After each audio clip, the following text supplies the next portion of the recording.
So what a tailor's bunion is rubbing, and that rarely occurs anymore because tailors no longer sit on hardwood floors. So the more proper term would be bunionette, and again, it is not a growth of bone. So do not let a surgeon tell you you need your growth of bone removed. That's erroneous, false, and harmful information. What you actually are likely experiencing is a progressive dislocation of your fifth metatarsal phalangeal joint caused by footwear. So if you want to find out if you're one of the people that's predisposed to this condition, pull the removable liner out of your footwear, also known as a sock liner, and stand on it. If you're like 90% of adult Americans, the shoes that are being sold to you are pushing your fifth toe in up against your fourth toe or in under your fourth toe. If you persist long enough in that period of time, in that position, your fifth toe joint will get deformed, it will get big, it will get red, it will get hot and swollen. Surgery is not the answer. This is not a hereditary problem. This is not a biomechanical problem. It is not cured by orthotics. It is cured by an understanding that the fifth toe bone needs to project exactly in line with the fifth metatarsal bone.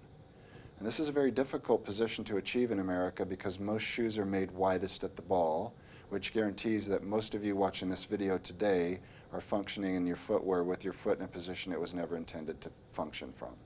So take-home message today is most of this is caused by footwear. Again, don't blame your family, look at your own shoes.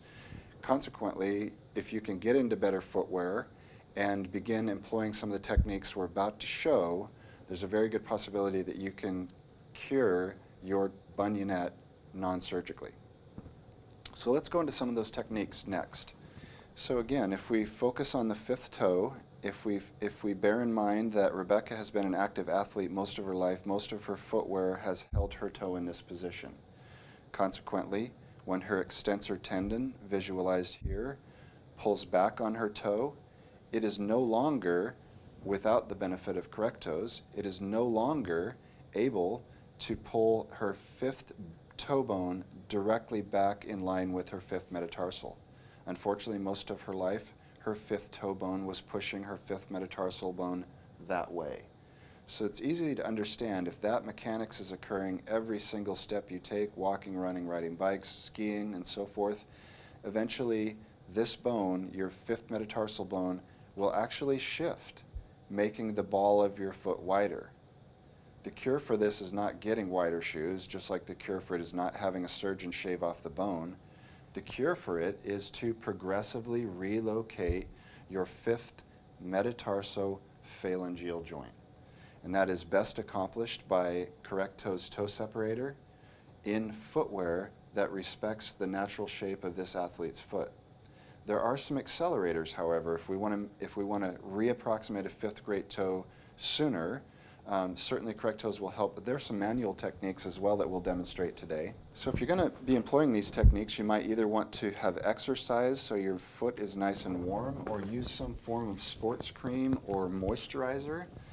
And if you happen to be visiting our website, you'll notice there's a very similar video for the opposite progressive dislocation on the other side of the foot, known as bunion. So if you want to look at the bunion stretch, that's basically a very similar technique to what we're going to do here. So the bunion stretch for the big toe joint loosens up the inside part of the big toe so that the big toe can get back to where it belongs. Same thing with the tailor's bunion or a bunionette.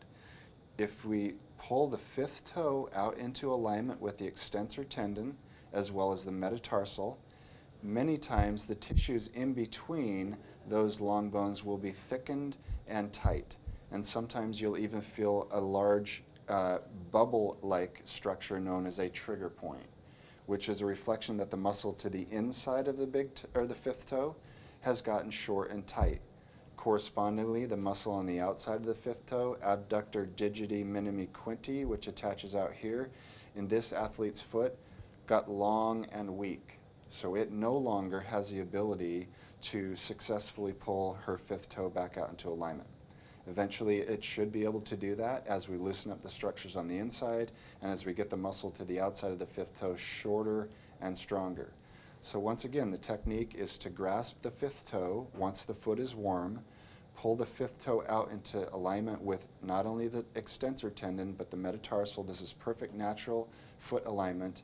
And then get in between those two long bones, fifth bone, fourth bone with the fingers. Gentle pressure is required. No benefit to hurting the athlete doing this. And just working through these tissues goes a long, long way, along with proper footwear and the correct toes, to cure and reverse a bunionette. Thanks for watching.